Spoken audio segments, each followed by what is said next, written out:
ओम धन्वंतरे नमः।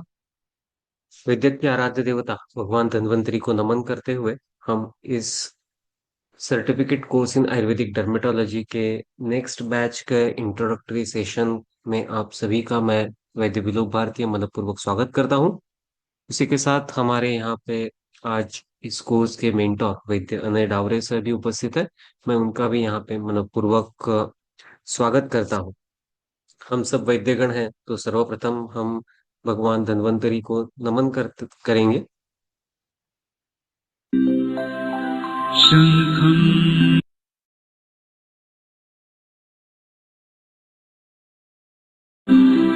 दधतमृतघटम् चारुदोर्भिश्चतुर्भिः सूक्ष्मस्वच्छातिहृद्याम् शुकपरिविलसन् मौलिमं भोजनेत्रम् कालाम्भोतोज्ज्वलाङ्गम् कटितटविलसत् चारुपीताम्बराढ्यम् वन्दे धन्वन्तरीं तम् निखिलगतवन् प्रौढदावाभिलीनम्।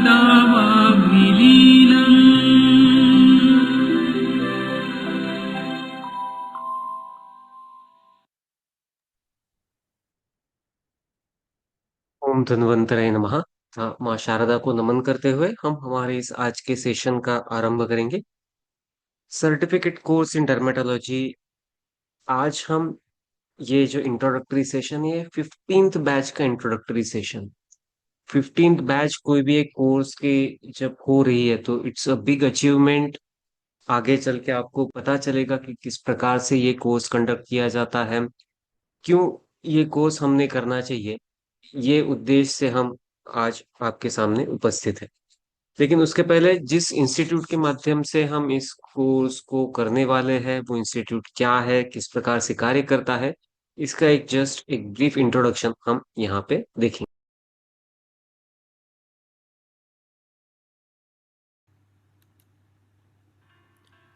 नमस्ते। इंस्टीट्यूट ऑफ ई आयुर्वेद में आपका मनपूर्वक स्वागत।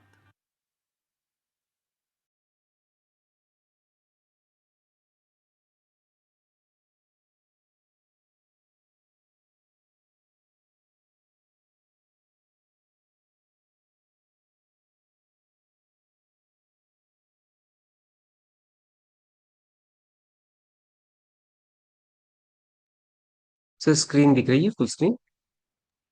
Yes sir.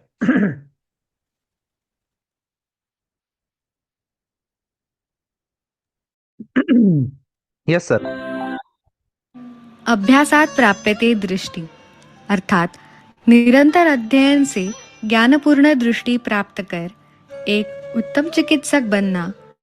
इसी ब्रीद वाक्य को लेकर इंस्टीट्यूट ऑफ ई आयुर्वेद का जन्म फरवरी 2011 में माननीय वैद्य अनंत धर्माधिकारी जी के चरक संहिता निरूपण के साथ वैद्य विलोक विजय भारतीय जी के प्रयासों से आरंभ हुआ, जिसमें आयुर्वेद विज्ञान को डिजिटल लर्निंग के माध्यम से बढ़ावा देने का एक छोटा सा प्रयास किया गया है। ज्ञान और विज्ञान की जरूरतों को पूरा करने के लिए गुरु और शिष्य के बीच में ज्ञान का सेतु निर्माण करना इंस्टीट्यूट का मुख्य उद्देश्य है। यह ज्ञान यज्ञ की शुरुआत संहिता अध्ययन के द्वारा तब हुई थी जब हमारे पास इंटरनेट और स्मार्टफोन की उपलब्धता आज इतनी आसान नहीं थी। हम अभिमान से बोल सकते हैं कि आज भी यह संहिता अध्ययन प्रतिदिन निरंतर चल रहा है। यह संहिता अध्ययन का प्रारंभ माननीय वैद्य अनंत धर्माधिकारी जी के चरक निरूपण से हुई थी। उसी को अग्रेषित करने में पुणे में स्थित माननीय वैद्य दिलीप गाडगीळ जी का योगदान भी बहुत महत्वपूर्ण रहा है। इंस्टीट्यूट ऑफ ई आयुर्वेद की विशेषताओं की बात करें तो ऑनलाइन संहिता अध्ययन, ऑनलाइन सर्टिफिकेट कोर्सेस, एंड्रॉयड और iOS mobile application, digital library, research journal publication, YouTube live, और विविध प्रथितयश वैद्यों के द्वारा दिए जाने वाले निशुल्क सेमिनार यह आयुर्वेद विज्ञान का प्रचार और प्रसार करने का एक सच्चा प्रयास है, ऐसा भी कह सकते हैं। इन विशेषताओं में से सबसे प्रथम आयुर्वेद के मूल संस्कृत संहिता ग्रंथों को संस्कृत व्याख्या सहित डिजिटलाइज करने का कार्य एंड्रॉयड और आईओएस एप्लीकेशन माध्यम से किया गया और निरंतर चल रहा है, जिसमें चरक संहिता चक्रपाणी टीका, सुश्रुत संहिता दलहन टीका, अष्टांग संग्रह इंदु टीका, अष्टांग हृदय अरुणदत्त हेमाद्रि टीका, माधव निदान मधुकोश टीका, शारंगधर संहिता आढ़मल्ल टीका, वैशज्य रत्नावली और चक्रदत्त संहिता, इनके स्वरूप में यह मोबाइल एप्लीकेशन आपके ज्ञान को बढ़ाने के लिए आपके करतल में उपलब्ध है। सभी मोबाइल एप्लीकेशंस उपयोगकर्ताओं के लिए बहुत ही आसान है, जिसमें आपको सर्च फैसिलिटी जैसे विशेषताओं के साथ तकरीबन 13,000 से ज्यादा समानार्थी शब्द के अर्थ सहित सर्च उपलब्ध है, जो आपको न्यूनतम शुल्क में और ऑफलाइन सुविधा के साथ प्ले स्टोर एवं ऐप स्टोर पर उपलब्ध है। इसी के साथ डिजिटल लाइब्रेरी, आसान शब्दों में आयुर्वेद ई लाइब्रेरी, न्यूनतम शुल्क में ₹1 प्रतिदिन यानी ₹360 प्रति वर्ष में उपलब्ध है, जिसमें आपको 1500 से ज्यादा आयुर्वेद के असंख्य विषयों के एक्सपर्ट लेक्चर्स उपलब्ध है और जो आने वाले समय के साथ निश्चित रूप से बढ़ते जाएंगे। इंस्टीट्यूट वैद्यों के लिए ऑनलाइन सर्टिफिकेट कोर्सेज भी प्रदान करती है, जो वैद्यों को आयुर्वेद क्षेत्र में सुपर स्पेशलाइजेशन करने के उद्देश्य से निर्माण की गई है। चिकित्सा नैपुण्य, आयुर्वेदिक डर्मेटोलॉजी, अप्लाइड पंचकर्म, आयुर्वेदीय मनोविज्ञान, आयुर्वेदिक कार्डियोलॉजी और आयुर्वेद गर्भ संस्कार, इन विविध विषयों में उपलब्ध है, जो आप ऑनलाइन माध्यम से कर सकते हैं। यह पूरी धरोहर चलाने के लिए हमारे आधार स्तंभ, हमारे माननीय अध्यापक और वैद्य, जिनकी विशेषता है कि यह अध्यापक कई सालों से इसी विषय में सुपर स्पेशलाइज्ड चिकित्सा कर रहे हैं और अपना ज्ञान बांटने के लिए यह तत्पर है। सर्टिफिकेट कोर्स इन चिकित्सा नैपुण्य वैद्य Renuka Gayad, certificate course in ayurvedic dermatology वैद्य Anay Davre, certificate course in applied panchakarma वैद्य Renuka Gayad, certificate course in आयुर्वेदीय कार्डियोलॉजी वैद्य Sujeet Thakur, certificate course in आयुर्वेदीय मनोविज्ञान वैद्य Sohan Pathak, certificate course in आयुर्वेदीय गर्भ संस्कार वैद्य अमृता टेम्भुर्णीकर। इंस्टीट्यूट का उद्देश्य है कि ज्ञान का प्रचार और प्रसार सभी लोगों तक बहुत आसान तरीके से पहुंचे और आयुर्वेद विज्ञान की धरोहर बढ़े और निरंतर चलती रहे। इसीलिए YouTube लाइव के माध्यम से इंस्टीट्यूट बहुत सारे निशुल्क सेमिनार आप सभी के लिए समय समय पर करते आ रहा है और आगे भी करता रहेगा, जिसमें विविध विषयों के विशेषज्ञ आपको मार्गदर्शन करेंगे। इंस्टीट्यूट ऑफ ई आयुर्वेद यह सार्वजनिक विश्वस्त न्यास के नियमों के अंतर्गत पंजीकृत संस्था है और इसी वर्ष इंस्टीट्यूट को ATG सर्टिफिकेशन भी प्राप्त हुआ है। आयुर्वेद चिकित्सकों ने अपने रुग्णों का इतिहास रिसर्च के दृष्टिकोण से डिजिटाइज फॉर्म में रखना यह समय की आवश्यकता है। इसी को ध्यान में रखकर सॉफ्टायु नाम से एक अत्यंत अल्प शुल्क पर पेशेंट मैनेजमेंट सॉफ्टवेयर इंस्टीट्यूट द्वारा बनाया गया है। इंस्टीट्यूट ऑफ ई आयुर्वेद ऐसे ही निरंतर आयुर्वेद सेवा कार्य करता रहे, ऐसी धन्वंतरी जी से प्रार्थना करते हैं तथा सभी वैद्य जो इंस्टीट्यूट में विश्वास दिखाते हैं उन्हें साधुवाद। अधिक जानकारी आप इंस्टीट्यूट की वेबसाइट www.instituteofeayurved.com से प्राप्त कर सकते हैं। ओम धन्वंतरे नमः।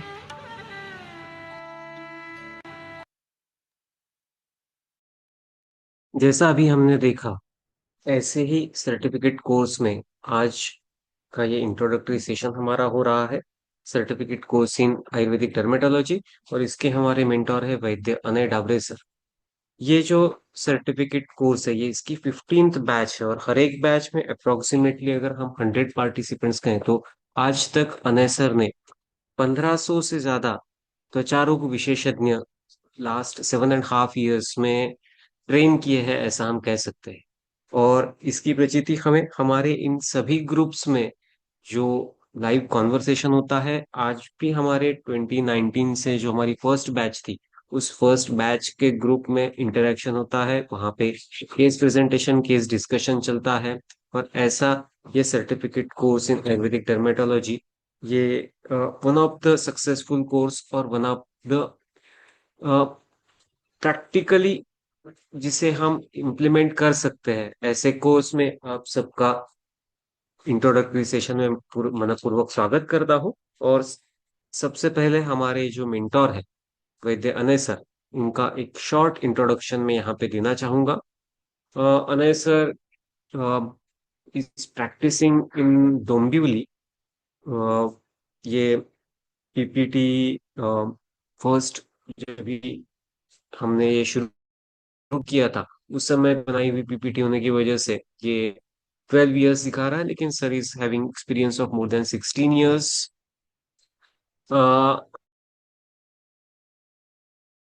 अब में हुआ है ये स्पेसिफिकली बताने का कारण ये है कि द्रव्य गुण विज्ञान में किस प्रकार से हम क्लिनिकल काम कर सकते हैं, इसका एक बहुत अच्छा एग्जाम्पल मुझे लगता है कि अनय सर ने जो टॉपिक चूज किया था वो टॉपिक था आरकबत फलमज्जा फांड का फ्लुकोनाजोल के साथ में कंपैरेटिव स्टडी। हमें जिस विषय में रुचि होती है, हमें एक हमारा अगर गोल डिसाइडेड हो तो हम उसी दिशा में पहले से ही प्रैक्टिस कर सकते हैं, पहले से ही हमारा एक दिशा डिसाइड करके रखते हैं तो हम सक्सेसफुल हो सकते हैं। आयुर्वेदिक चिकित्सा करते समय बहुत बार हम जनरलाइज प्रैक्टिशनर प्रैक्टिस के बारे में सोचते हैं। सही है, हमें अष्टांग चिकित्सा के बारे में कहा गया है, हम अष्टांग चिकित्सा करते हैं, लेकिन उसमें भी कहीं हम स्पेशलाइजेशन कर सकते हैं क्या? तो ये डेडिकेशन सर ने पहले डिसाइड करके रखा था कि मुझे त्वचा रोग में ही कार्य करना है और आयुर्वेदिक चिकित्सक के रूप में ही काम करना है। तो अनय सर ने जितने भी उनके गुरु रहे हैं उन सब गुरुओं के पास आयुर्वेद का अध्ययन भी किया और साथ साथ मॉडर्न डर्मेटोलॉजी का भी प्रशिक्षण दिया। और साथ साथ उन्होंने जब हम अपना एजुकेशन कर रहे थे तो एक रिसर्च के लिए ऐसा ही टॉपिक चूज किया जिसमें वो आगे जाके खुद प्रैक्टिस कर सके। तो इसी वजह से हमें जहां पर भी आज त्वचा रोग के बारे में कहीं पे भी कुछ कॉन्फ्रेंस दिखेगी या कहीं पे भी ऑनलाइन कुछ लेक्चर होगा तो वहां पे एक अनएविटेबल नाम रहता है, डॉक्टर अनय डावरे सर। इनके बहुत सारे प्रेजेंटेशंस हो चुके हैं, बहुत सारे अवार्ड सर को केस प्रेजेंटेशंस के लिए ऐसे कॉम्पिटिशन्स में मिले हैं सर का। टीवी शोज में स्किन डिसीज के ऊपर जी न्यूज पे प्रोग्राम ब्रॉडकास्ट हो चुका है। उसके साथ साथ सर का जो पेरेंट इंस्टीट्यूट है सायन आयुर्वेद कॉलेज, वहां पे यूरोपियन डेलीगेट्स आए थे, वहां पे उनके सामने भी त्वचा के बारे में उनका प्रेजेंटेशन हुआ है। Not in front of only Ayurveda, in front of other allopathic dermatologist stalwarts, उनके सामने भी सर का प्रेजेंटेशन बहुत बार हो चुका है। वर्ल्ड आयुर्वेद कांग्रेस में स्किन ओपीडी आयुर्वेद व्यासपीठ के जितने भी सेमिनार्स हुए हैं उस उनमें स्किन की ओपीडी में सर का योगदान रहता है। केवल प्रैक्टिस और अपना ये ज्ञान दान इतना ही कार्य नहीं, तो सर का चैरिटेबल कार्य भी रहता है। सर नाथे चैरिटेबल ट्रस्ट का जो हॉस्पिटल है वहां पे निशुल्क सुविधा सेवा अपनी प्रदान करते हैं। तो ऐसे अपने बहुआयामी व्यक्तित्व वैद्य अनय सर का मैं यहाँ पे स्वागत करता हूँ और सर से रिक्वेस्ट करता हूँ कि वो आगे ये कोर्स हमारा किस प्रकार से कंडक्ट होता है और क्यों आप लोगों ने ये कोर्स ज्वाइन करना है इसके बारे में जानकारी दें। धन्यवाद।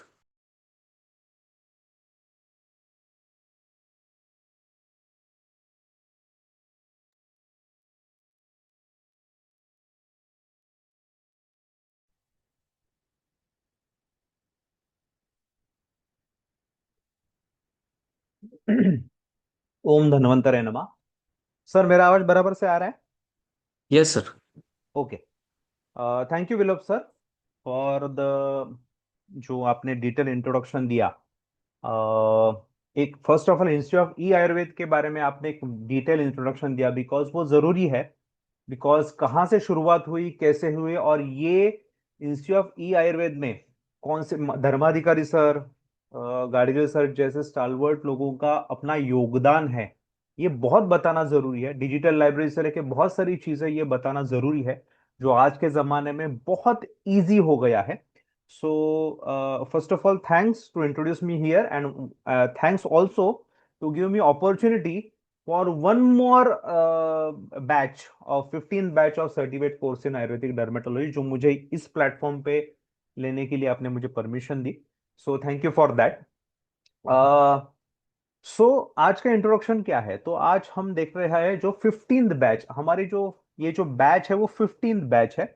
जून 2000 अपना जो बैच है वो 23 जून 2026 को जो शुरुआत हुई हो रही है। जो फर्स्ट बैच है वो 25 जून 2019 को शुरुआत हुई थी। उसका कारण भी यही था कि वर्ल्ड विटलिगो डे पे हमने वो शुरुआत की थी, और वो फर्स्ट बैच थी। हर बैच में अबाउट 190 100 110 ऐसे स्टूडेंट्स रहते हैं। और ये अभी जो 15th बैच है वो हम जो एक अगला टू अगला यानी 23 जून मंगलवार से हम शुरुआत कर रहे हैं। देखिए कोर्स का नाम देखिए, certificate course in ayurvedic dermatology. तो स्पेसिफिक मैं आपको बता रहा हूं ये आयुर्वेद रिलेटेड है। यहां पे आपको मॉडर्न ट्रीटमेंट्स या मॉडर्न प्रोसीजर्स के बारे में नहीं बताया जाएगा। मैं ये बहुत पहले से ही क्लियर करता हूं, बिकॉज लोगों को कंफ्यूजन आता है कि यहाँ पे हेयर पीआरपी, माइक्रोडर्मा एब्रेजन्स, मिजोथेरेपी ये सिखाई जाएगी, तो नहीं। आयुर्वेद में ही बहुत सारी चीजें हैं। आयुर्वेद में प्रॉपर ट्रीटमेंट है, मेडिकेशंस है, पंचकर्म है, उसके साथ कुछ Ayurvedic skin related special procedures है, लाइक लेखन है, प्रच्छान है, लेप चिकित्सा है, विद्धकर्म है, इवन जो हम बोलते हैं एसजीएसएस करके एक स्किन ग्लोइंग प्रोसीजर रहती है वो है। उसके बारे में आपको डिटेल में या एसओपी बताया जाएगा, और बाकी सब डिसीज के बारे में ट्रीटमेंट तो बताई जाएगी। So it is first clear, it's Ayurvedic dermatology. या मॉडर्न का हम सहारा लेंगे, बिकॉज निदान करने के लिए, डायग्नोसिस करने के लिए बहुत सारे डिटेल इंफॉर्मेशन है, वो हम मॉडर्न साइंस से डेफिनेटली हम लेते हैं। लेकिन ट्रीटमेंट एट द एंड सिद्धांतों के हिसाब से, दोषों दुष्टों के हिसाब से हम करते हैं। हम सिर्फ ट्रीटमेंट सिखाते नहीं है, हाँ बाबा ये करो वो करो, नहीं। हम प्रॉपर मेडिकेशन बताते हैं, प्रॉपर मेडिकेशन का डोसेजेस बताते हैं, वो लेने के बाद पेशेंट में क्या असर गिरा ये भी बताते हैं, और वो आयुर्वेदिक मेडिकेशन से रहते हैं। सो ये first of all Ayurvedic certificate course in ayurvedic dermatology course है। ओके। सो इसमें बेसिकली होता क्या है, आपको विजन दी जाती है। अब ये विजन क्या चीज है? विजन यानी समझो कोई बीएमएस पास आउट है, it is specially for pass out. हाँ, ये स्टूडेंट्स के लिए नहीं है, second year third year student के लिए नहीं। एटलीस्ट इंटर्नशिप होना, या internship last year pass out होने की जरूरत है। उस कोई लास्ट ईयर पास आउट है जिसको नया प्रैक्टिस शुरुआत करना है, कोई पीजी स्टूडेंट है, कोई प्रैक्टिस कर रहा है 3-4 साल से उसको करना है, किसी को डर्मेटोलॉजी में इंटरेस्ट है, ऐसा कोई ऐसा है जो बेसिकली 20 साल से प्रैक्टिस कर रहा है उसको डर्मेट में इंटरेस्ट है, कोई जीपी कर रहा है वो भी एलोपैथी जीपी कर रहा है उसको आयुर्वेद में इंटरेस्ट है, और कोई वहां से उसको स्टार्टअप करना है कि मुझे कहीं ना कहीं शुरुआत करनी है। ये उन्हीं के लिए, ये सब लोगों के लिए बनाया हुआ कोर्स है। और बेसिकली ये कोर्स आपको देता है विजन। मुझे बहुत जन पूछते हैं, मीन्स मेरे से सीनियर लोग हैं, 25 20 25 30 साल प्रैक्टिस किए हुए, कि सर हम ये कोर्स करें क्या, अभी हम जीपी कर रहे हैं, ये हमें समझेगा क्या?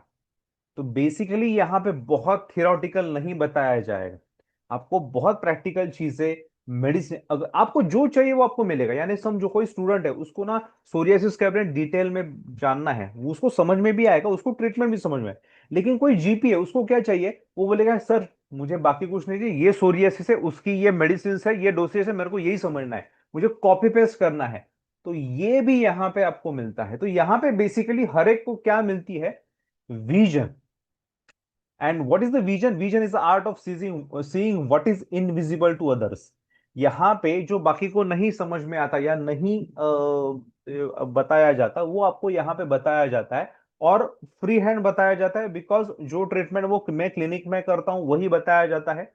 मैक्सिमम ग्रंथोक्त मेडिकेशन से तो आपको हर जगह, यानी यहाँ पे कोई स्टूडेंट है, समझो आसाम से है, दिल्ली से है, केरला से है, कहीं से भी है, तो उसको भी समझ में आना जरूरी है, इस हिसाब से बताया जाता है।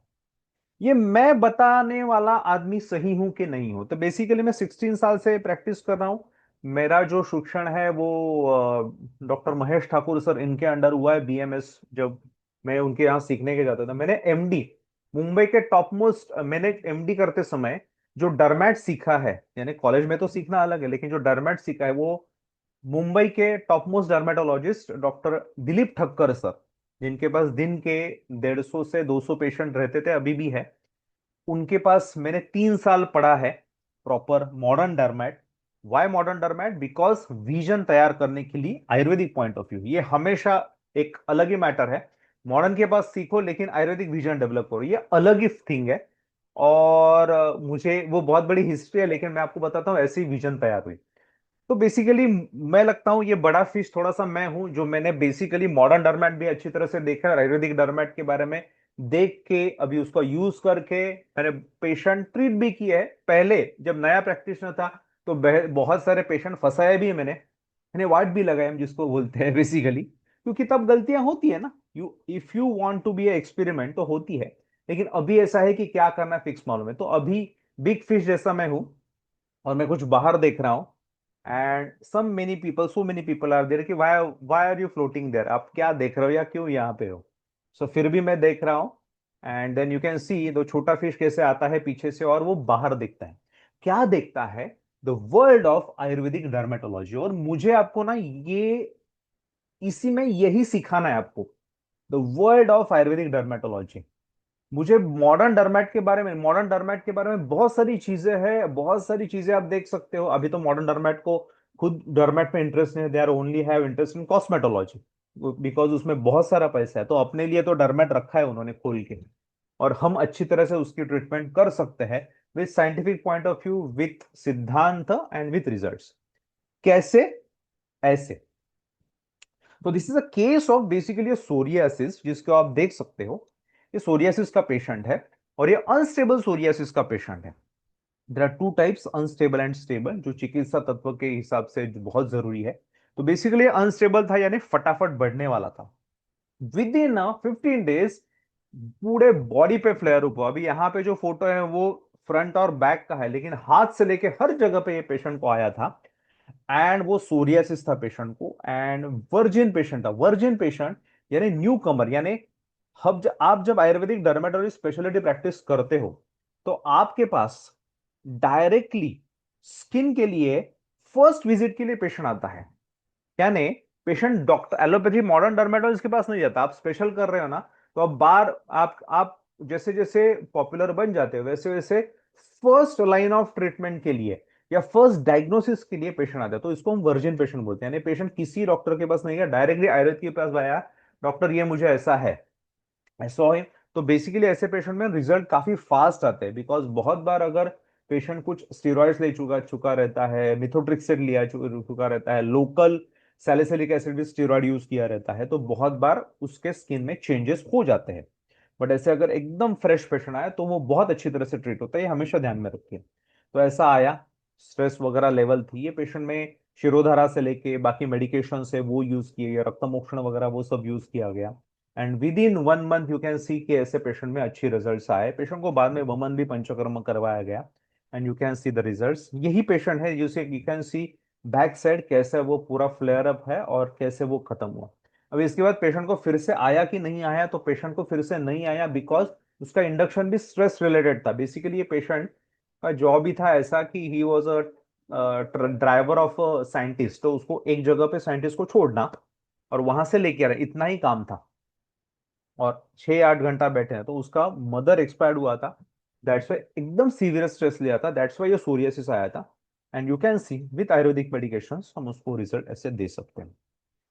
This is a case of lichenified psoriasis. Lichenified psoriasis ने सोरियासिस जब बहुत जुना बन जाता है तो वो क्रॉनिक बन जाता है, स्टेबल फॉर्म में बन जाता है, और ऐसे ही वो टोटली स्किन पे थिकनेस तैयार करता है। शी वॉज अ लेडी, ये लेडी यानी ये मैन का पैर नहीं है, ये लेडी का पैर है। यू कैन सी कैसे चेंजेस हुए हैं। और स्किन ऑन अ थिकनेस ये अबाउट 1.15 mm यानी 1.5 सेंटीमीटर थिक स्किन है वहां पे। तो ऐसे आई थी, patient was financially very sound, एकदम अच्छा था। But thing is that south Indian थी, इस चीज के वजह से पेशेंट किस कहीं जा नहीं सकती थी। उसका कारण ही है, किसी शादी में नहीं जा सकती, किसी मंदिर में नहीं जा सकती, तो लोग जनरली स्किन पेशेंट्स के बारे में सहानुभूति नहीं रहती। अगर जॉइंट पेन का पेशेंट रहा तो सहानुभूति रहे, लेकिन ये जो रहता है इसके बारे में कभी सिंपति नहीं। स्किन पेशेंट को जनरली दूर रखा जाता है। ठीक है, ये पेशेंट आई, उसमें बहुत सारी चीजें, लेखन से लेके बहुत सारी चीजें की गई, इंटरनल मेडिकेशन भी की गई, लेखन भी एक 5 से 6 बार किया गया। You can C after the 6 months you get the such results. Patient बाद में हैप्पी हुई, तो उसकी वजह से पेशेंट ने बाकी ट्रीटमेंट आगे सिर्फ लगाना किया, लेकिन पेशेंट वॉज हैप्पी। शादी में जा रही थी, सब जगह जा रहे थे, she was very happy. A case of vitiligo, आप देख सकते हो कौन सा रीजन है और पेशेंट कौन है। फीमेल पेशेंट है, ब्रेस्ट रीजन पे है, मैरिड। और ऐसे उसको टिपिकल, अच्छी बात थी कि क्लोज पार्ट पे था, लेकिन यहाँ पे ट्रीटमेंट करते समय बहुत डिफिकल्टी भी आती है, बिकॉज हाथ पे वगैरह करते समय आप क्रीम वगैरह ऑइंटमेंट्स वगैरह लगा सकते हो, सनलाइट ले सकते हो, बिकॉज इसकी मेन ट्रीटमेंट सनलाइट है, सूर्य संतापात। But thing is that breast region पे सूर्य सनलाइट लेना very difficult, because expose part है, कहाँ पे सनलाइट ले, एम्बेरसमेंट या किसी को दिख सकता है, ये सब चीजें हैं।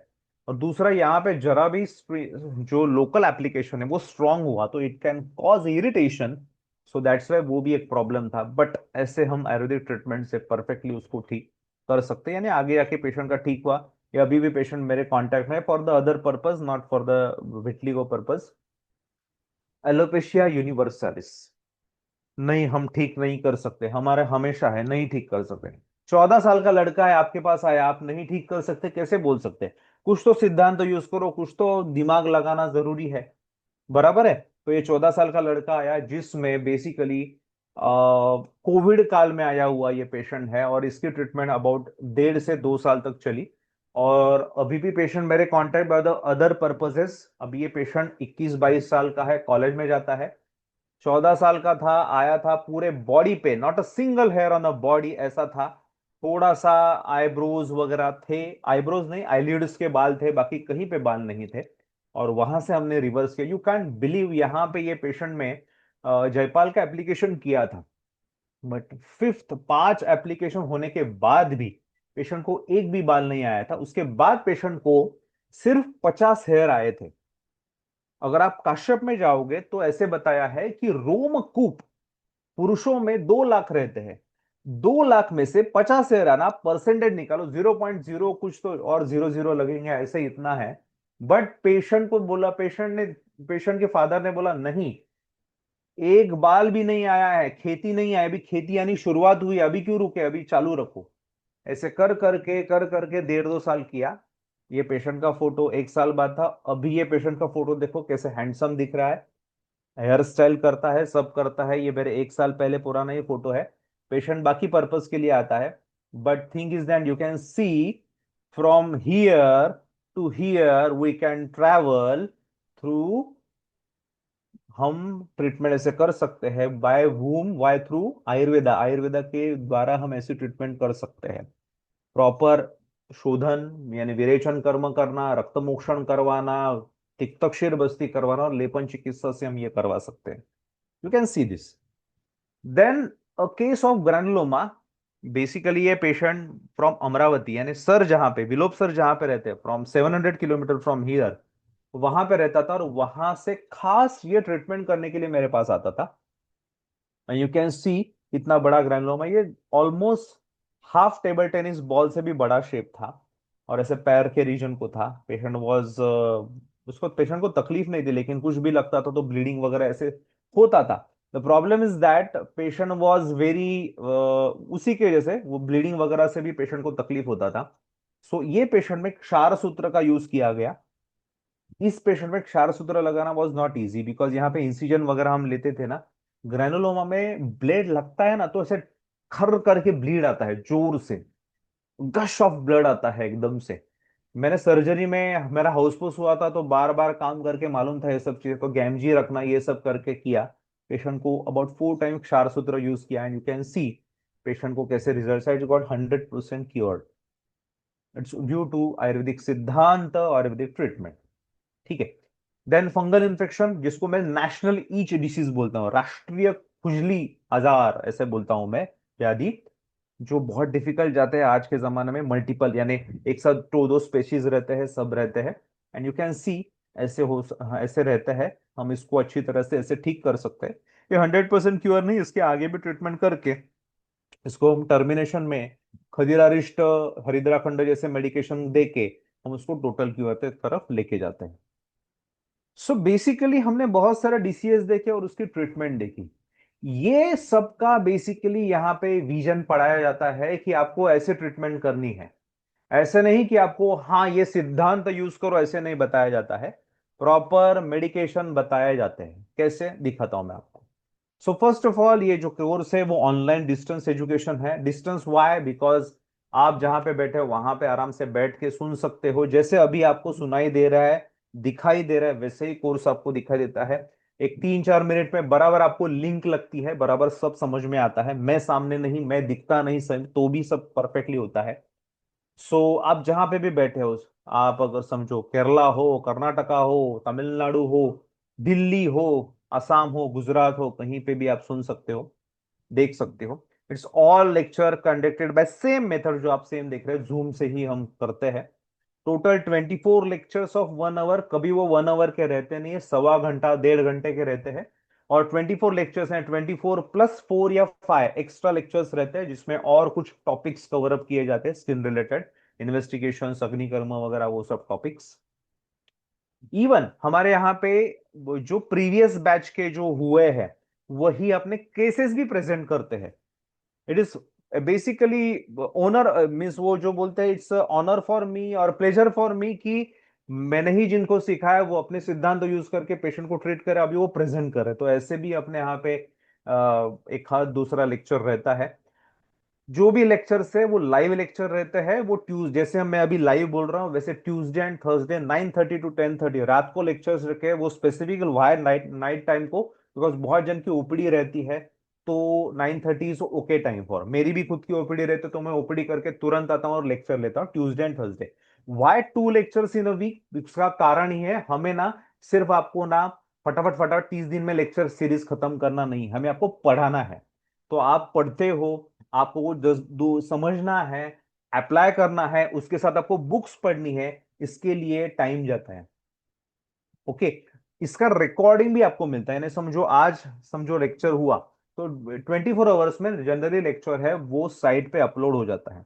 और वो जो रिकॉर्डिंग है वो अबाउट 7 मंथ, 6 to 7 मंथ तक रहता है। जनरली जनवरी 2027 तक आपको ये रिकॉर्डिंग अवेलेबल रहेगा। ईच लेक्चर के बाद तुरंत रिकॉर्डिंग अवेलेबल होता है, उसका उसका जो जो लेक्चर होता है। तो बहुत जन को ऐसा है कि सर मेरा 9:30 बजे तक ना, मेरा 11 बजे तक ओपीडी रहता है, मैं नहीं टाइम निकाल सकता था। नो डाउट, नो प्रॉब्लम, आप 24 आवर्स बाद रिकॉर्ड अपलोड होगा जो इंस्टीट्यूट साइट पे, वो आप सुन लो, वो आप सुनो, 10 बार सुनो। यानी जनरली एटलीस्ट आप एक लेक्चर 4 से 5 बार सुन सकते हो अगर सिंसियरली पढ़ाई की, उसके साथ पढ़ाई भी की। तो मैंने बोला 2 ही लेक्चर, उसका कारण मैं आपको बताता हूं। उसके साथ आपको पढ़ना भी है, यानी समझो कोई डिसीज बताए उसके बारे में आपको थोड़ा बुक से पढ़ना है, तो ना आपको डिटेलिंग में समझ में आएगा। बहुत बार ऐसा रहता है ना, ये 2 लेक्चर्स आपको लगता है, जैसे जैसे 8, 9, 10, 12 लेक्चर होते हैं और समझो आपने कुछ मिस किया ना, आपका पोर्शन पीछे रहेगा ना, तो आपको ही समझ में आता है, वो डिफिकल्ट जाता है कोप अप करना। दैट्स वाई 2 ही लेक्चर लिखे हैं। बहुत जन पूछते हैं, लेकिन बाद में समझ में आता है व्हाई 2 लेक्चर्स, बिकॉज एक लेक्चर में आपको बहुत सारा मटेरियल मिलता है। कितना मटेरियल मिलेगा? तो 24 लेक्चर्स के ना आप खुद नोट्स बनाओगे, बिकॉज हमारे यहाँ पे नोट्स खुद बनाए जाते हैं। कुछ चीजें हैं, प्रोसीजर्स है, कुछ पेपर है, वो आपको ग्रुप पे भेजा जाता है। बट जो मेन लेक्चर्स है, वहां को जो चीजें है, वो सब चीजें उसका आपको नोट्स निकालना पड़ता है। आप चाहे तो किसी अब ये समझे, आपको आपको जो प्रेजेंट है उसका फोटो वगैरह वो भी आप ले सकते हो। आपको जैसा चाहे वैसा कर सकते हो, जो आपके पास लाइफ टाइम रह सकता है। बट उसके साथ आपको पढ़ाई करनी है, सब करना है। और जो भी लेक्चर्स अगर आप परफेक्टली पढ़ोगे, और उसका नोट्स निकालो तो 600 to 700 पेजेस के नोट्स तैयार होते हैं। ऐसे मेरे जो प्रीवियस स्टूडेंट है, मुझे हमेशा गर्व से मैं बोलता हूँ कि उनके पास ऐसे बड़े बड़े गड्डियां हैं ऐसे नोटबुक की, कि हमने सर इतना बड़ा नोटबुक बनाया और वो खत्म हो गया और अभी हम उससे ही पढ़ के उसमें ट्रीटमेंट वगैरह सब लिखा है, नोट्स निकाले हैं, बहुत ब्यूटीफुली नोट्स बनाते हैं लोग और उससे हम पढ़ते हैं। So Tuesday and Thursday live lectures है, बट प्रैक्टिशनर से कुछ प्रॉब्लम है तो डेफिनेटली रिकॉर्डिंग अवेलेबल है जो मैंने आपको बताया। Okay, then what are the topics? Actually topics तो डिटेल्स में हमने जो लेक्चर्स है उसमें देखे हैं, जो उसका लिंक है उसमें एनाटॉमी है, फिजियोलॉजी है, डायग्नोसिस है। डायग्नोसिस वेरी इंपॉर्टेंट पॉइंट, कि ट्रिक्स कैसा हम डायग्नोसिस करना है, एक पॉइंट देखना है उस पर डायग्नोसिस कैसे करना है। स्पेशली मैंने खुद केस पेपर है वो डिजाइन किया है, आयुर्वेदिक एंड एलोपैथी चिकित्सा सिद्धांत। बहुत सारे डिसीज है, psoriasis, fungal infection, eczemas, lichen planus, vitiligo, hair disease में alopecia areata, androgenic alopecia, then dandruff, seborrhoeic dermatitis, irritant contact dermatitis, herpes zoster, erythema multiformes, erythrodermas, allergies, urticaria वगैरह जिसको हम बोलते हैं ना, कॉलिनर्जिक अर्टिकेरिया एंड ये एक्वाजेनिक urticaria, ये सब चीजें।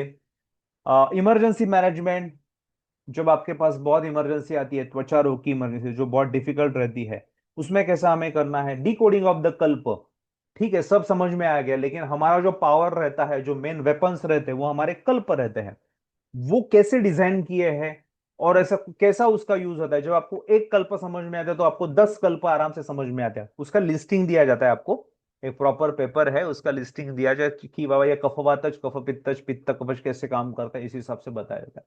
लेकिन डी कोडिंग सिखाया जाता है। कॉस्मेटोलॉजी के बारे में बेसिकली बेसिक है, एक प्रोसीजर है वो मेनली सिखाई जाती है। ये मेनली डर्मेटोलॉजी ओरिएंटेड कोर्स है, ये आपको समझ में आ गया। ओके, बाकी लेखन, प्रच्छान, विद्धकर्म, एसजीएसएस, ये सब प्रोसीजर यहाँ पे सब बताई जाती है। What is the pattern of learning? तो पैटर्न ऑफ, हमने लास्ट देखा कि बाबा डिसीज देखे, उसकी ट्रीटमेंट कैसे या बिफोर आफ्टर कैसे हम आयुर्वेदा से रिजल्ट लेते हैं हमने देखे। तो यहाँ पे पैटर्न कैसा है, सीखते कैसे है? It's always step by step. First lecture directly treatment no, anatomy रहेगा लेकिन anatomy practical point of view रहेगा, ऐसे नहीं रहेगा कि डायरेक्टली ट्रीटमेंट है। लेकिन ऐसा नहीं रहेगा एनाटॉमी आपको जो बुक में लिखा है वैसे एकदम पूरा थियरी पर, नो, इट्स प्रैक्टिकल एनाटॉमी जो हम पढ़ते हैं। ओके, सीखने का पद्धत ऐसा है, सिंपल मेथड, आपके दिमाग में ना वो फाइनली कुछ ना कुछ बैठना जरूरी है। तो जब हम फिल्म्स देखते हैं या कुछ तो हमें ज्यादा अच्छी तरह से लगता है। तो आपको ये मूवी मालूम है काजोल का? कौन सा? कुछ कुछ होता है उसमें, काजोल शाहरुख खान को चिढ़ाती है, क्या? Rahul is a cheater, Shahrukh Khan चिढ़ता है, वो और चिढ़ाती है, शाहरुख खान और चिढ़ता है, वो और चिढ़ाती है, शाहरुख खान और चिढ़ता है, एट द एंड उसका हाथ मरोड़ता है। हम ट्रीटमेंट में ये गलतियां करते हैं क्या? यस, जब अनस्टेबल सोरियासिस रहता है ना, हम यही गलती करते हैं। हमारे पास अनस्टेबल सोरियासिस का पेशेंट आया, हमारे पास जो फेवरेट मेडिकेशन है वही हम यूज करते हैं। हमारा कुछ से फेवरेट लोकल एप्लीकेशन रहता है, महामरीचादी या और कुछ, या हमने कोई मेडिकेशन पड़े रहते हैं, बाबा गंधक रसायन को यूज करो, पिन बिड करके वो यूज करो। वो अनस्टेबल सोरियासिस है, वो फटाफट बढ़ने वाला है, वहां पे ना उसको शांत करने की जरूरत, वहां पे स्थिरीकरण चिकित्सा की जरूरत है। यानी ये भड़का हुआ शाहरुख खान है, उसको और काजोल चिढ़ाते वो और चिढ़ता है ना, वैसे भड़का हुआ सोरियासिस है, फटाफट बढ़ने वाला सोरियासिस है, इसको आप और एग्रेसिव ट्रीटमेंट दोगे या शांत करने वाली सौम्य चिकित्सा दोगे? डेफिनेटली सौम्य चिकित्सा दोगे। अगर काजोल शाहरुख खान को चिढ़ाती नहीं तो शाहरुख खान चिढ़ता क्या? नहीं, डेफिनेटली नहीं। वैसा ही सोरियासिस अनस्टेबल फॉर्म में रहा तो उसको सौम्य औषध देना है। तीक्ष्णोष्ण कुष्ठम, कुष्ठम ही विवृद्धि मलिने देहे। फॉरगेट अबाउट श्लोक, मैं उसका डायरेक्टली मीनिंग बताता हूं, हम बहुत हर एक चीज को नहीं देखने वाले।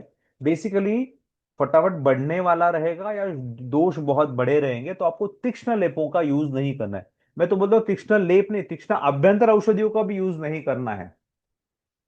अगर ऐसे करेंगे तो विवृद्धि मले पूरे शरीर भर फैल जाता है, इसलिए सौम्य औषधों का यूज करना है। जैसे शतधौतक सामने आप देख सकते हो, पिंड तेल है, तुंगद्रुमादि है, आप रक्तमोक्षण का यूज कर सकते हैं पेशेंट में। सद्य विरेचन या प्रॉपर स्नेह संवेदन पूर्वक विरेचन का यूज कर सकते हैं। कुछ मेडिकेशन है, लघुमंजिष्ठादिक्वात, कामदुदा, कैशोर गुगुल, कितना देने का, कितने डोसेजेस में देने का हम परफेक्टली देखते हैं। ठीक है, तो आपने जो पहली केस देखी थी वो अनस्टेबल सोरियासिस की देखी थी, वहां पे यही फॉर्मेट यूज किया था और हमें रिजल्ट आए है।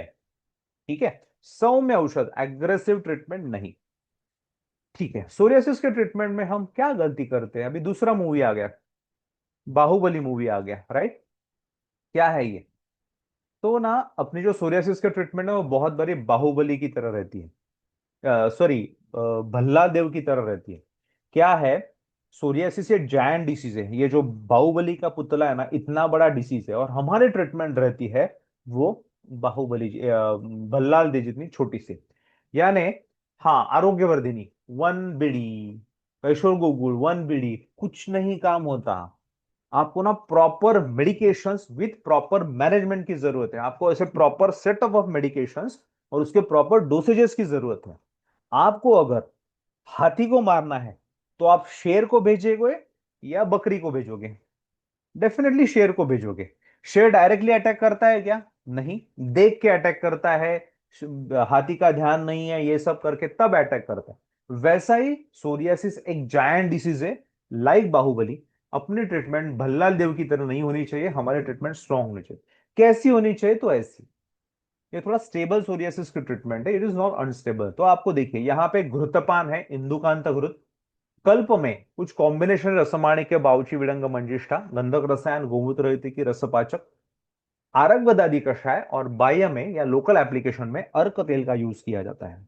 This is a proper management. उसके साथ पंचकर्म का भी यूज किया जाता है, वमन पंचकर्म है या और कुछ है, शिरोधारा है, नस्य है, इसका भी यूज किया जाता है। ये सब रहा मैनेजमेंट। इट इज लाइक कि बाबा शेर, हाथी को मारने के लिए शेर भेजा है, नहीं तो गंधक रसायन 1 बीडी रस नहीं, इसका डोसेजेस भी प्रॉपर बताया जाता है। अभी रसमाणिक के जैसा बहुत अच्छा मेडिकेशन, उसका प्रॉपर डोसेजेस कैसे देने का, लेकिन कैसे उसको पाउडर करके देने, पाउडर करके मिक्स करके पुड़ी बना के देने का, वो हम अच्छी तरह से यहाँ पे देखते हैं। अभी आपने समझो ये सोरियासिस की ट्रीटमेंट देख ली, तो हर जगह यूज कर सकते हो क्या? See the pics. तीनों क्या है? अलग अलग है। शायद जो मैंने यूरोपियन डेलीगेट्स को लेक्चर्स लिए थे, तो हर एक अलग अलग कंट्री से आया था, उन्होंने अलग अलग नाम बताए, वो अपने लैंग्वेज में बताए, but the final diagnosis was psoriasis. First picture भी सोरियासिस है, सेकंड भी सोरियासिस है, थर्ड भी सोरियासिस है। बट तीनों में आपको कुछ ना कुछ चेंजेस दिख रहे हैं। क्या दिख रहे हैं? कलर्स में चेंजेस दिख रहे हैं। तो ध्यान में रखिए, ये जो ट्रीटमेंट है वो सीनों के लिए एप्लीकेशन एप्लीकेबल नहीं है।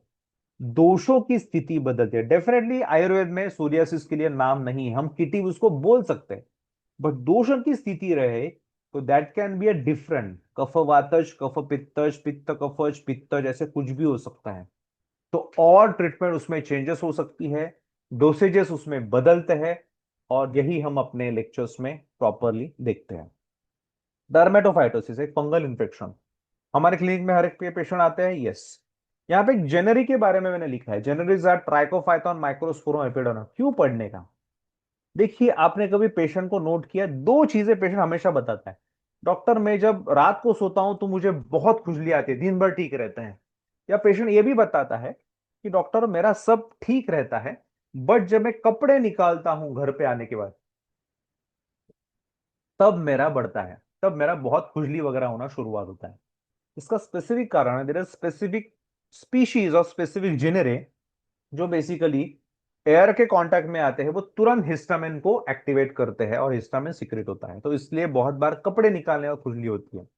या कुछ स्पेसिफिक स्पीशीज रहती है जो बेसिकली देखा जाए जब बॉडी टेम्परेचर नॉर्मल हो जाता है ना, आप जब सोते हो तो बॉडी टेम्परेचर नॉर्मल होता है, तब उसका कॉलोनाइजेशन बढ़ता है और वो हिस्टामिन को सिक्रेट करता है। तो बहुत बार रात को जब सोते हैं ना, तो वो जब बॉडी एकदम नॉर्मल स्थिति में होती है तो उसका कॉलोनाइजेशन बढ़ता है, हिस्टामिन को वो एक्टिवेट करता है, उसके बहुत ईचिंग होती है रात को। ईचिंग का और एक कारण है कि रात को हमारा ध्यान रहता है, वो एक जगह समझो खुजली की जगह चला गया तो वहीं पे जाता है, that is the real problem, ये भी प्रॉब्लम है। लेकिन ये स्पेसिफिक स्पीशीज का भी प्रॉब्लम है। इवन आपने ये देखा रहेगा लास्ट 15-16 साल में, 15-20 साल में फंगल इन्फेक्शन के पेशेंट 12 ही महीने रहते हैं। गर्मी के सीजन में रहना ठीक है, लेकिन ठंडी के सीजन में भी फंगल इन्फेक्शन के पेशेंट रहते हैं। इसका कारण मल्टीपल ऑफ जीनस, एक स्पीशीज, दो दो स्पीशीज रहती है, जो बेसिकली वन स्पीशीज रहती है वो स्पेसिफिकली ठंडी के सीजन में उसका कॉलोनी बढ़ता है, दूसरी स्पीशीज उसका गर्मी के सीजन में बढ़ता है। तो पेशेंट को all 12 months in a year fungal infection रहता है, राइट। ये प्रैक्टिकली हम देखते हैं, ठीक है। अब ये फंगल की why it happening occurring again and again, तो हमेशा ध्यान में रखिए this word called cell mediated immunity. वो लैक और डिफेक्टिव होने की वजह से बार बार फंगल इन्फेक्शन होते हैं। फंगल इन्फेक्शन ठीक है, आप ट्रीटमेंट देते हो, सब होते हैं, ठीक है। अभी एलोपैथी वाले पे फंगल इन्फेक्शन के बहुत डर डर के बोलते हैं 3 महीने एटलीस्ट ट्रीटमेंट ले लो फंगल इन्फेक्शन के। दो दो तीन तीन एंटी फंगल सब यूज करते हैं तो भी पेशेंट में कितना रिजल्ट आता है आपको मालूम है। They are also frustrated with fungal infection. हम यहां पे ध्यान नहीं देते why it happening again and again, because of lack और डिफेक्टिव जो सेल मेड इम्यूनिटी है वो कम है या डिफेक्टिव है, that is the real problem. और उसकी वजह से बेसिकली वो बार बार होता है। ये क्यों होता है, ये सेल मेड इम्यूनिटी लैक या डिफेक्टिव क्यों होती है? तो जनरली अपना जो आहार विहार है उसी के वजह, हम आहार विहार से हमारे डिसीज होते हैं, लाइफस्टाइल की वजह से डिसऑर्डर होते हैं। वो कैसे चेंज करना है या किस चीजों पे हमें ध्यान देना है ये हम देखते हैं। इसके बाद रहती है फंगल इन्फेक्शन की ट्रीटमेंट। इतने सारे मेडिकेशन फंगल इन्फेक्शन के हैं, so many medication are there. हमारे पास आया पेशेंट, चलो आरोग्यवर्धिनी, कैशोर गुग्गू और कुछ दे के रखते हैं। मैंने कहीं पे पढ़ा था, चलो नहीं रस सिंदूर दे के रखते हैं। खदीरारिष्ट अच्छा है, नहीं नहीं उसमें कृमि की चिकित्सा, तो विडंगारिष्ट दे के रखते हैं। अरे भाई कौन सा यूज करना है? इसलिए मैंने यहाँ पे ब्रेन का चित्र दिया है। मेडिकेशंस तो बहुत सारा है, लेकिन कंफ्यूजन यह है कि कौन सा कब देना है। कुछ स्पेशल प्रोटोकॉल है कि बाबा ये लाल रहेगा तो उसमें ये देना है, काला रहेगा तो उसमें ये देना है, ऐसा कुछ है? According to presentation, according to season, ऐसे कुछ हम कर सकते हैं? यस डेफिनेटली कर सकते हैं। तो अगर गलती से उल्टा सुल्टा हो गया, यानी गर्मी के सीजन में समझो आपने कोई स्ट्रॉन्ग मेडिकेशन दे दिया, तो फंगल इन्फेक्शन बढ़ता है। तो बहुत बार लोगों को बहुत फंगल इन्फेक्शन के बहुत सारे मेडिकेशन मालूम रहते हैं। प्रॉब्लम यह रहता है कि बहुत बार वो बढ़ाता है फंगल इन्फेक्शन, उसका कारण है गलत टाइम पे गलत प्रेजेंटेशन में वो मेडिकेशन दिया रहता है। तो ये हम देखते हैं। स्वेट ग्लैंड्स, अभी देखिए एनाटॉमिकल थोड़ा सा ये है। हमने कभी स्वेट ग्लैंड्स के बारे में कभी पढ़ा है? ये अभी देखिए यहां पे 221, 205, 172, 239 ऐसे कुछ पे, तो बेसिकली स्वेट ग्लैंड पर्स, यानी वहां पे एक छोटे से चौकोन में कितने सारे स्वेट ग्लैंड्स है। तो 239 इज हाईएस्ट जो आप देख सकते हो फी सोल पे है, और लेस, वेरी लेस कहां पे? एंकल रीजन पे 172। तो थोड़ा सा हमारा प्रेडिक्शन ऐसा रहता है कि अगर हम त्वचा रोग में जाओगे, कुष्ठ रोग में, तो वहां पे अस्वेदन और अतिस्वेदन ऐसे लिखा है। तो डेफिनेटली 172 जो रीजन है वहां पे अस्वेदन जन्य कंडीशन तुरंत तैयार होगी, बिकॉज वहां पे स्वेट ग्लैंड्स की संख्या ही कम है पर स्वेट ग्लैंड पर सेंटीमीटर का। तो वहां पे मैक्सिमम टाइम जो 172 है ना, वहां पे मैक्सिमम टाइम नॉन इंफ्लामेटरी लेकिन नॉन इन्फेक्शियस डिसीज, यानी एक्जिमा, ड्राई एक्जिमाज वगैरह। वेट एक्जिमा इन्फेक्शियस रहता है, यानी उसको सेकेंडरी इन्फेक्शन हो सकता है, लेकिन ड्राई एक्जिमा जैसी कंडीशन बहुत बार 172 जहां पे एंकल रीजन पे दिखाई देते हैं। वहां पे जब वैसे ही अगर जहां पे स्वेटिंग यानी स्वेट ग्लैंड ज्यादा है, 239 है, यानी वहां पे ज्यादा नेचुरली स्वेट ऑलमोस्ट 1/3 या बोल सकते हैं समझो 100% पकड़ा तो 130% इतना, यानी ज्यादा स्वेटिंग होगा ना। 172 में जो स्वेटिंग है उससे रिलेटिवली 239 जहां पे स्वेट ग्लैंड पर सेंटीमीटर है, वहां पे डेफिनेटली स्वेट ज्यादा होगा। यस, 239 में स्वेट ज्यादा होगा। तो वहां पे फंगल इन्फेक्शन जैसी बीमारियां है ना, बिकॉज स्वेट से ही फंगल इन्फेक्शन होता है, तो वहां पे सबसे ज्यादा होने की शक्यता है। आप एंकल रीजन पे फंगल कभी देखते नहीं है कॉमनली, लेकिन 239 जो रीजन है वहां पे फंगल इन्फेक्शन कॉमनली देखते हैं। ओके, सो एक ये प्रेडिक्शन है कि बाबा sweat glands are important for disease orientation also. ठीक है, कहां पे कौन सा डिसीज उस हिसाब से जरूरी है। और हम देखते हैं यानी स्वेट ग्लैंड्स के अगर हम सिंपल टाइप्स देखेंगे तो there are two types, apocrine sweat gland, eccrine sweat glands. Apocrine are special sweat glands, eccrine almost all over body, लेकिन एपोक्राइन स्वेट ग्लैंड्स कुछ स्पेशल जगह पे रहते हैं। कौन से रीजन पे?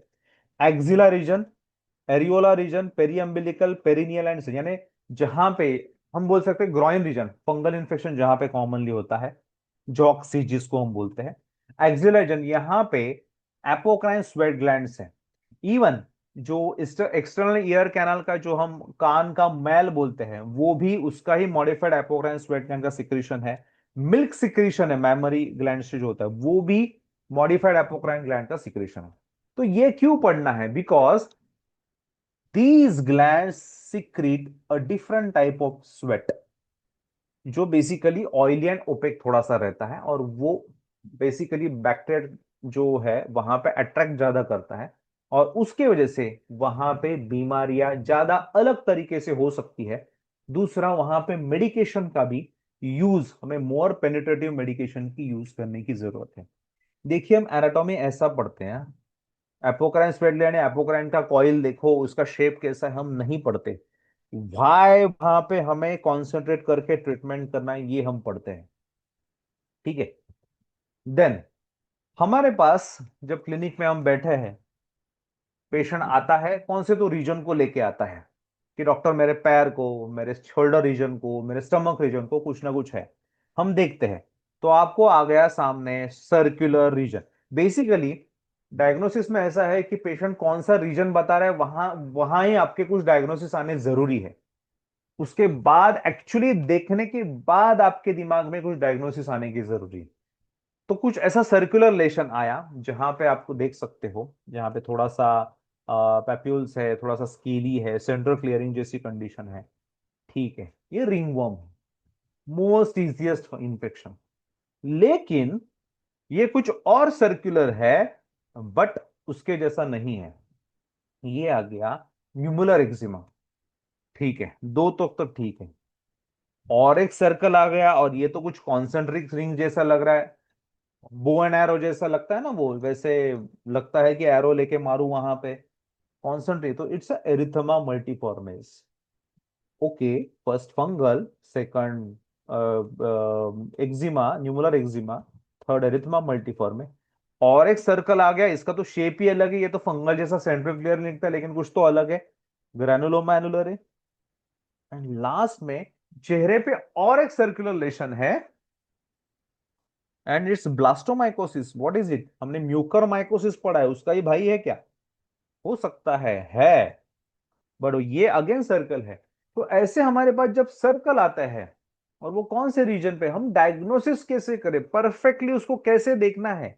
मैंने बोला ना, मैंने खुद केस पेपर डिजाइन किया है, तो हम देखते हैं कि 10 पॉइंट्स में आयुर्वेदिक में, जिसमें वर्ण है, कंडू है, पटलवार है, उसका वेदना है, स्राव है, ये सब देख के उसको हम कैसे निदान करते हैं मॉडर्न के पॉइंट के हिसाब से, उसकी मॉर्फोलॉजी, डिस्ट्रीब्यूशन, कॉन्फ़िगरेशन, ये मैक्यूल है, पैप्यूल है, पुशुल है, व्हील है, इसको हम प्रॉपर देख के इसको कैसे हम एक उसमें 2-3 पॉइंट जो रहते परफेक्टली पिन पॉइंट की ये डायग्नोसिस को लेके जाते हैं, ये हम देखते हैं डायग्नोसिस ट्रिक्स में। डायग्नोसिस ट्रिक्स में तो डायरेक्टली आपके सामने 50-55 फोटोज आते हैं, और हर एक के बारे में ये क्यों यही डिसीज है इसके बारे में बताया जाता है। तो diagnosis is one of the big chapter, दो लेक्चर्स में लिए जाते हैं, और उसमें यही पढ़ाया जाता है कि आप कैसे उसको डायग्नोसिस, और आप अच्छी तरह से वो पढ़ोगे और उसके साथ बुक पढ़ोगे ना, आप अच्छी तरह से डायग्नोसिस कर पाओगे। The diagnosis most important part. Modern science में डायग्नोसिस के बारे में बहुत अच्छी चीजें लिखी है, उसका हम फायदा करवाते हैं बहुत अच्छी आयुर्वेदिक एंड प्रिसाइज ट्रीटमेंट करने के लिए। ध्यान में रखिए। यस, हमारे पास बहुत सारे पेशेंट आते हैं, बट कभी 2 महीने की बेबी कभी आई है, 2 महीना, यानी जिसका विजन, बच्चे का विजन भी नहीं आया रहता, उसको सिर्फ दूर का थोड़ा दिखता है, उसका काम सिर्फ 16-17 घंटा सोना और बाकी दूध पीना, इतना ही है। ऐसे 2 महीने के बेबी में एटॉपिक डर्मेटाइटिस अगर आया, तो केस पहले लेना है कि नहीं लेना है? ट्रीट करना है तो अलग बात है, ट्रीट करने के लिए आयुर्वेदिक मेडिकेशन से ट्रीट करना है, ये और एक अलग बात है। बट केस लेना है, यही पहले क्वेश्चन है। Why not to take, why we worry, हम क्यों डरते हैं? जो भी बच्चे को कुछ भी रहता है ना, इट्स ऑलवेज इमरजेंसी छोटे बच्चों में, बिकॉज ना ये बहुत फास्ट प्रोग्रेसिव रहता है। ये बच्चे सोते नहीं है, दूध पीता नहीं है, बहुत तकलीफ देता है। नो डाउट वो यू टर्न भी तुरंत लेते हैं, यानी अच्छा एकदम से एकदम वर्स हो जाता है, एकदम से 12 घंटे में एकदम से वो 50% ठीक भी होता है, ऐसा भी होता है बच्चों में। बट 2 महीने के बच्चों में बेसिकली आयुर्वेदिक मेडिसिन हम दे सकते हैं क्या? वो एब्जॉर्ब होता है क्या? There is a special absorb, because absorb होना भी जरूरी है। फूड एब्जॉर्ब नहीं होता तो मेडिसिन कैसे एब्जॉर्ब होगा? होता है क्या? यस होता है। कॉन्फिडेंस में हम दे सकते हैं, देख सकते हैं। मैंने मैंने खुद के सर के सर यानी महेश ठाकुर सर, उनके सर डॉक्टर प्रभु सर, इनको म्यूकोनियम एनगल्फ किए हुए पेशेंट में सूक्ष्म मल्ल सिंदूर देते हुए देखा है। मल्ल सिंदूर यानी आर्सेनिक का कल्प देते हुए दिखा है। तो ये तो एटॉपिक डर्मिटिस, यहाँ पे मल्ल सिंदूर जैसा कुछ यूज नहीं करना है, तो व्हाई नॉट टू यूज। और इसमें रस औषधि यूज कर सकते, तो यस डेफिनेटली हम कर सकते हैं, अच्छे क्वालिटी के डेफिनेटली कर सकते हैं। डेयरिंग जरूरी है, यस लॉजिकल डेयरिंग इज जरूरी, लॉजिकल रिस्क लेना बहुत जरूरी है। हम इसको, ये बेसिकली ट्रीट किया हुआ ही पेशेंट है, इसका फोटो भी आपको बिफोर एंड आफ्टर में दिखाया जाएगा एटोपिक डर्मेटिस का। देन एलोपेशिया, हम बोलते हैं alopecia एरियाटा, alopecia टोटालिस, alopecia universalis, yes. और उसके और भी कुछ पार्ट्स है क्या?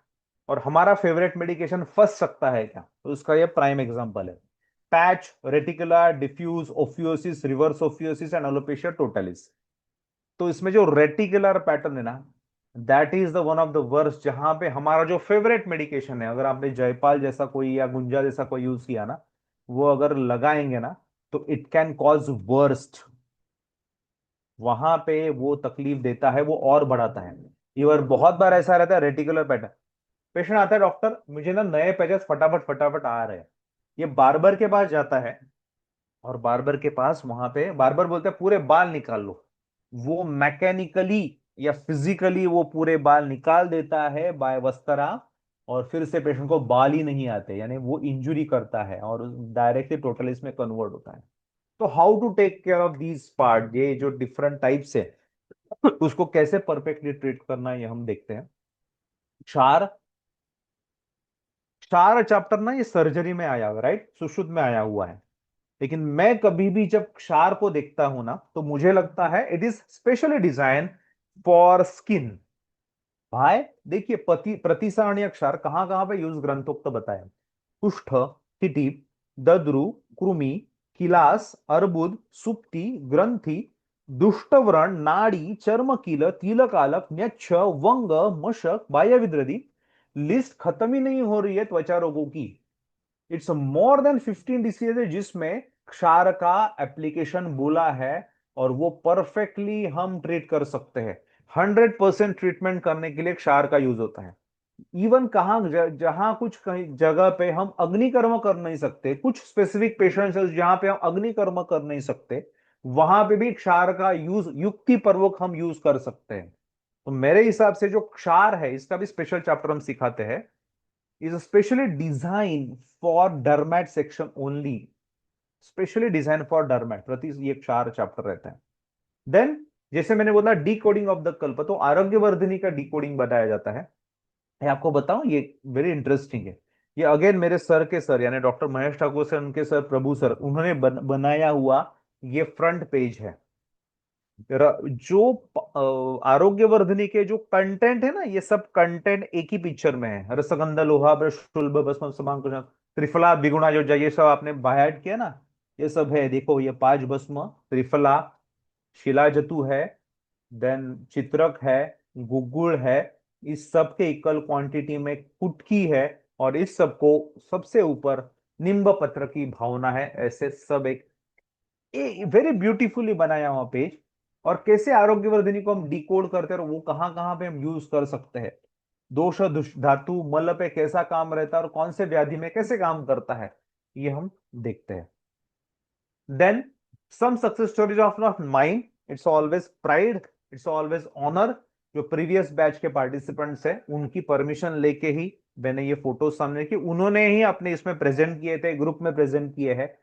केस ऑफ एरिथ्रोडर्मा, ये पेशेंट बहुत सीवियर थी, केरला की डॉक्टर है जो दिसंबर 2019 बैच की थी, एरिथ्रोडर्मा की सीवियर केस। ये पेशेंट उनके हॉस्पिटल में आया था और बोला doctor either I am doing suicide और मुझे ठीक करो, ऐसा ही पेशेंट बोल के आया था। And patient was very happy, वो उससे भी अच्छे वो ठीक हुआ, उसके आगे भी पिक्चर्स है। और एरिथ्रोडर्मिक कंडीशन काफी कम हुई, सब कम हुआ, पेशेंट अभी एकदम हैप्पीली सब उसका चालू है। केस ऑफ हर्पिस लैबियलिस जो बहुत अच्छी तरह से ट्रीट हुई थी। केस ऑफ मोलुस्कम कॉन्टेजियोसम, इसमें सिर्फ एक फोटो में एक प्रॉब्लम है, हमेशा आइडेंटिटी हाइड करनी है तो आईज को आप हमेशा ब्लॉक कीजिए। मोलुस्कम कॉन्टेजियोसम नाइसली ट्रीटेड। मोलुस्कम कॉन्टेजियोसम एक वायरल इंफेक्शन है जो बहुत अच्छी तरह से हम ट्रीट कर सकते हैं। नो डाउट पाल्मो प्लांटर यानी प्लांटर सोरियासिस है, कैसे ट्रीट हुआ है अच्छी तरह से। केस ऑफ एटोपी एक्जिमा बहुत अच्छी तरह से बच्चों में ट्रीट हुई है।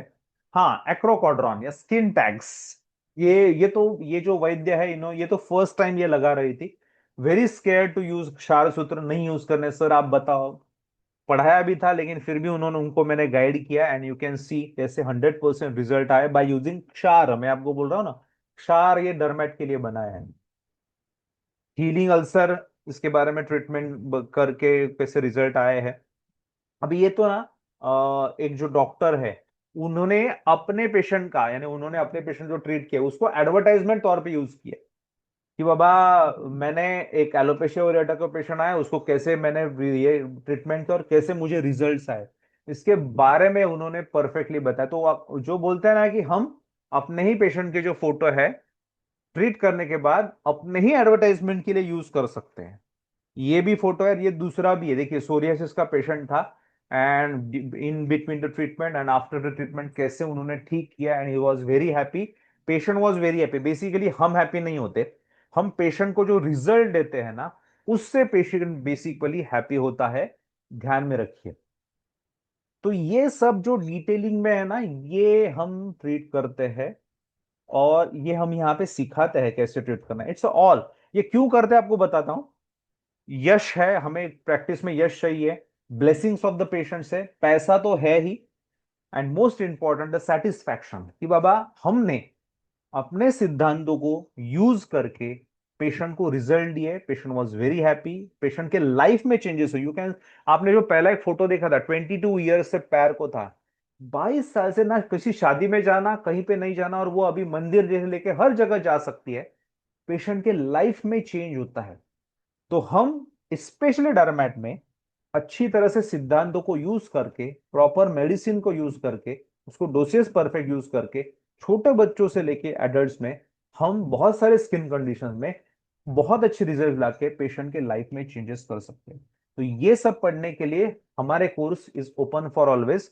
हमारे बैच अभी जो है, जैसे मैंने बताया कि हम 15th बैच है वो 23rd जून 2026 को शुरुआत हो रही है। ऑलरेडी मोर देन 45-50 एडमिशंस हो गए हैं और हमारा कुछ ऐसा रहता नहीं कि लिमिटेड सीट्स है, लेकिन आप तुरंत करवा लीजिए एडमिशंस, बिकॉज वो जरूरी है।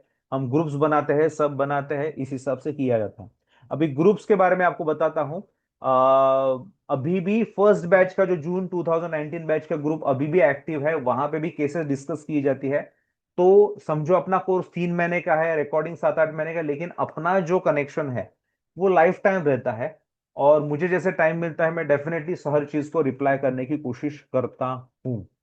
सो ऐसा नहीं कि हाँ बाबा 3 महीने हो गए, 6 महीने हो गए, अनय डावरे सर कभी नहीं मिलेंगे, नहीं। My mobile is there, I am there, WhatsApp पे हूँ, टाइम जैसे मिला वैसे मैं उनको रिप्लाई करता हूँ। जो जरूरत है उस हिसाब से रिप्लाई करता हूँ, जो ट्रीटमेंट बताए उस हिसाब से। समझो कोई बताए रहेगा तो उसके बारे में एक सिर्फ नोटिंग करता हूँ, या कुछ नया रहेगा उसके बारे में बताते हैं। सो इट्स ऑल बराबर किया जाता है। तो आप ज्यादा टाइम, क्योंकि ये आज 11 जून है और 23 जून को शुरुआत हो रहा है, तो ज्यादा टाइम ना आप गवाते हुए तुरंत आप एनरोल करो कोर्स को। कोर्स की फीस फ्रॉम 2019 बैच की थी 10,500, वही अभी भी है, not a single penny increased. बहुत कोर्सेज की फीस बढ़ती है, लेकिन 10,500 ही फीस रखी है, वो बढ़ाई नहीं है। वो आपको प्रॉपर लिंक में जाना है, चाहे कल तो सब आपको फिर से लिंक भेजा जाएगा, या आपके पास नहीं रहेगा तो व्हाट्सअप हमें कर सकते हैं, सामने नंबर्स है। तो वो लिंक में जाके आपको न्यू यूजर करके प्रॉपर फॉर्म फिलअप करना है। उसमें फॉर्म फिलअप करने में सब चीजें हैं, पिन कोड वगैरह सब यूज करो। एक आपको डॉक्यूमेंट अपलोड करना है। डॉक्यूमेंट में बीएमएस का पासिंग कुछ भी चलेगा, इंटर्नशिप लास्ट ईयर सर्टिफिकेट रहेगा पासिंग का, या इंटर्नशिप का रहेगा, या बीएमएस पासिंग रहेगा, डिग्री जो भी चलेगा। उसका उद्देश्य इतना ही है कि बहुत बार पीछे के बैच में बीएचएमएस वगैरह स्टूडेंट ने भी ये बैच ज्वाइन की थी, तो वो हमें नहीं करना। एटलीस्ट आप बीएमएस पास आउट हो और स्टूडेंट नहीं हो, लास्ट ईयर पास आउट हो, ये देखने के लिए वो डॉक्यूमेंट अपलोड करना है। देन आप ऑनलाइन या ऑफलाइन पेमेंट कर सकते हो। ऑनलाइन पेमेंट यानी डायरेक्टली आप लिंक में जाओगे, वहां से आपको यूपीआई वगैरह से कर सकते हो। ऑफलाइन में क्या होगा, आपके सामने एक अकाउंट नंबर आएगा, वो अकाउंट नंबर में जाके बेसिकली आपको अकाउंट नंबर पे आपको ऑनलाइन ही पेमेंट करना है। तो दोनों बेसिकली ऑनलाइन ही है, लेकिन यहाँ पे थोड़ा सा मेथड अलग है कि आपको अकाउंट आता है, वो आपको फिलअप करके पेमेंट करना है, तो वैसे भी आप कर सकते हो। ठीक है, तो आप जल्द से जल्द आप एडमिशन ले, में जैसे मैंने बोला कि every BMS pass out, PG pass out, PG चालू है, प्रैक्टिशनर जो भी है, सब जन ये कोर्स कर सकते हैं। और मुझे आपको रिक्वेस्ट है कि आप जल्द से जल्द जाके एडमिशन ले लीजिए। फिलहाल अभी हम यहाँ पे रुकते हैं। Thank you. Thank you sir. जैसे कि अभी सर ने कहा, अगर आपको कुछ भी इंफॉर्मेशन चाहिए तो आप डायरेक्टली हमारी वेबसाइट पे जाके ये लिंक पे जाके या वेबसाइट पे जाके इस कोर्स को ज्वाइन कर सकते हो, या फिर हमें ऊपर दिए हुए नंबर्स में से किसी को भी कांटेक्ट कर सकते हो। Thank you very much. Good night sir, good night everyone.